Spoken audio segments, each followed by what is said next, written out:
चला मने उलगडूया। पुण्याचे माजी महापौर आणि राष्ट्रवादी शरदचंद्र पवार पक्षाचे माजी पुणे शहराध्यक्ष प्रशांत जगताप यांनी आज अखेर काँग्रेसमध्ये प्रवेश केला आहे। पवारांच्या राष्ट्रवादीची साथ सोडल्यानंतर प्रशांत जगताप यांना विविध पक्षांकडून ऑफर देण्यात आली होती। मात्र पुरोगामी विचारधारेशी ठाम असणाऱ्या पक्षासोबत आपली पुढील राजकीय वाटचाल असेल असं त्यांनी स्पष्ट केलं होतं। त्यानुसार आज मुंबईतील टिळक भवनात जगताप यांनी काँग्रेसचा झेंडा हाती घेतलाय। मी त्या मतदारांचा माझ्यासाठी लढलेल्या सहकारी कार्यकर्त्यांचा पदाधिकाऱ्यांचा आणि माझ्याही अंतर्मनाचा आवाज ओळखून काँग्रेसमध्ये सहभागी होण्याचा निर्णय घेतला। पुणेकरांसमोर जे मोठं आव्हान आहे, राज्यासमोर जे मोठं आव्हान आहे, देशासमोर जे मोठं आव्हान आहे ते भाजपचं आहे, मनुवाद्यांचं आहे। आणि या सगळ्यांना रोखण्याकरता माझ्या मतदारांमध्ये चुकीचा गैरसमज जाऊ नये, माझ्या सहकारी कार्यकर्ते पदाधिकाऱ्यांमध्ये त्या ठिकाणी चुकीचा मेसेज जाऊ नये। एखाद्या छोट्या निवडणूक महापालिकेची निवडणूक छोटी असते आणि मोठी सुद्धा असते, पण ती पुढच्या भविष्य काळावर परिणामकारक ठरत असते। त्याच्यामुळे या सगळ्यांवर या संदर्भामध्ये माझ्याकडल्या एका भूमिकेमुळे संशय निर्माण होऊ नये, उद्याची माझी राजकीय किंवा सामाजिक कार्यकर्ता या ठिकाणी चुकीच्या पद्धतीने चर्चेत येऊ नये म्हणून या ठिकाणी ज्या काँग्रेस पक्षाला एक तब्बल 135 वर्षाची परंपरा आहे, ज्या काँग्रेस पक्षाला शिवशाहू फुले आंबेडकरांचा वारसा आहे, ज्या काँग्रेस पक्षाला नेहरूंची आणि गांधीजींची विचारधारा आहे, त्या पक्षामध्ये मी सहभागी होण्याचा निर्णय घेतला।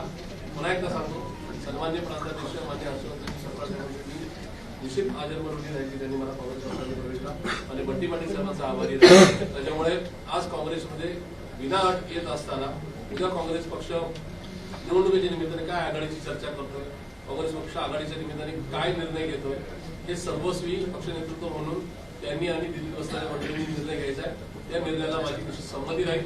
पुढच्या काळामध्ये पुणे शहरामध्ये पुन्हा एकदा काँग्रेस पक्ष नंबर 1 ला आणून महाराष्ट्रामध्ये देश आणि पुण्यामध्ये खास करून भाजपने जे काय पुणे लुटलेले आहे, भाजपने जे काय पुण्याचं वाटोळ केलंय, त्यासाठी काँग्रेस पक्ष सर्वोत्तम नका पर्यायी पक्ष किंवा प्रमुख पक्ष म्हणून कसा उभा राहील यासाठी मतदान केलं।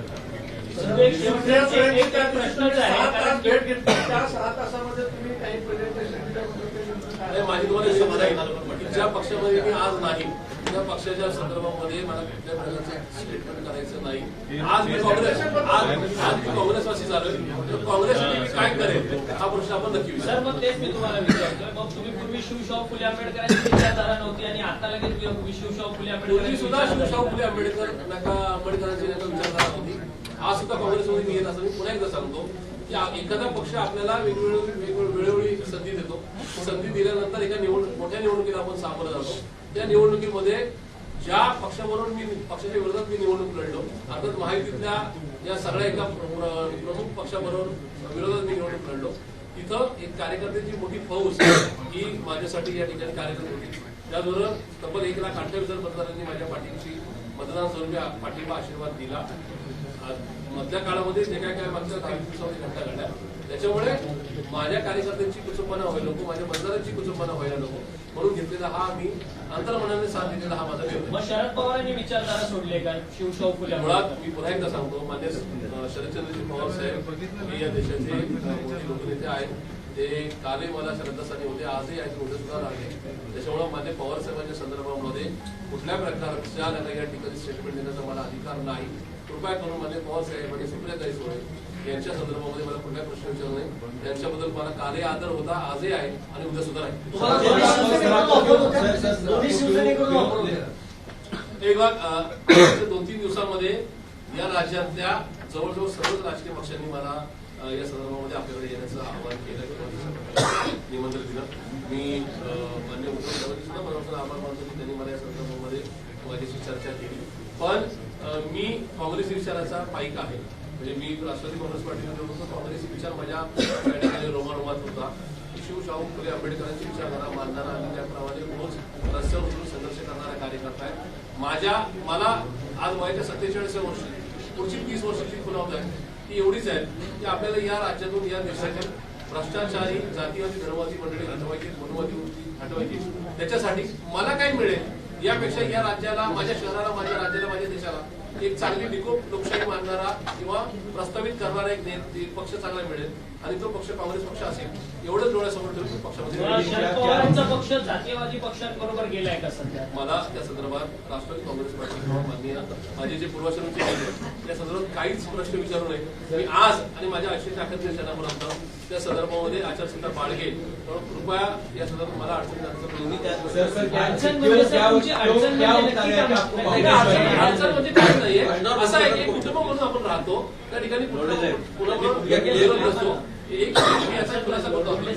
मी आज काँग्रेसमध्ये आलो तर आज काँग्रेस पक्ष हा माझा परिवार झाला.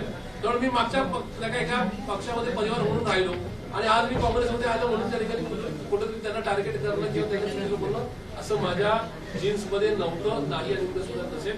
त्यामुळे त्याचा कुठेतरी अर्थार्थी गैरअर्थ लावू नका. मी काँग्रेस पक्षासाठी काय करेन, महाराष्ट्रातल्या एका तमाम महाराष्ट्रीयन माणसांसाठी काय करेन, हाच माझा इरादा आहे. आपने कांग्रेस ज्वाइन की है, क्या इरादा है और आपको ज्वाइन करने की नौबत चला जाए? देखिए पुणे महाराष्ट्र का देश का एक बड़ी सिटी है. पूना आज डेवलप हुआ आपको दिखता है, लेकिन इसमें कांग्रेस पक्ष का बड़ा योगदान रहा है. राज्य में और देश में, यानी महाराष्ट्र में और देश में भी जो आज डेवलपमेंट दिख रहा है वो क्या 10-11 सालों में मोदी जी के नेतृत्व में नहीं हुआ है, वो कांग्रेस पक्ष ने ही किया है. जिसमें स्वर्गीय पंडित जवाहरलाल नेहरू जी से लेकर स्वर्गीय मनमोहन सिंह जी प्राइम मिनिस्टर रह चुके, उन्होंने किया है.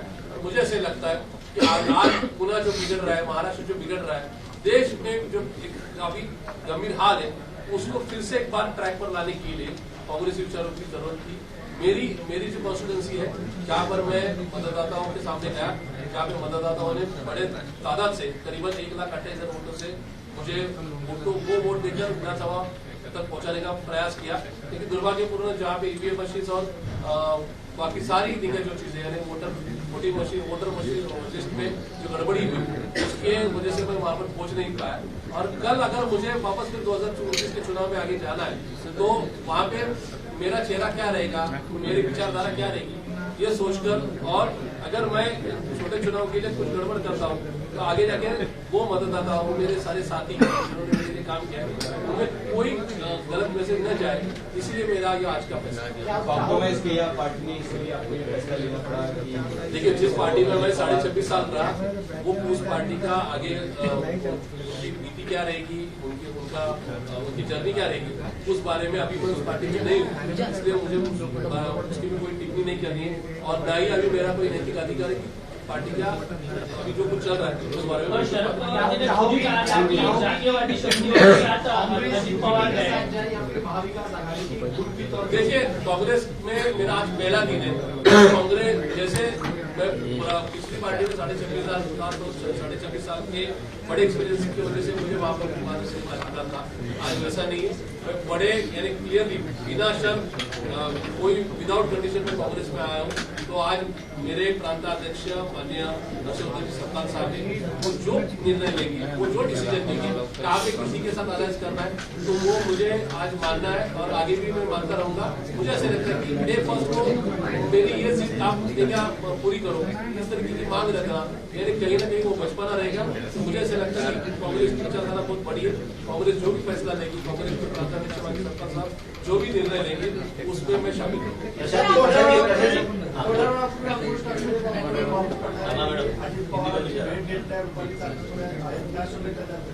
नाही, मला या ठिकाणी मला माझ्या मूळ राजकीय पक्षाचे, पूर्वाश्रमीच्या राजकीय पक्षाचे, त्याचबरोबर सगळ्या विद्वानांचे मनस्वी आभार.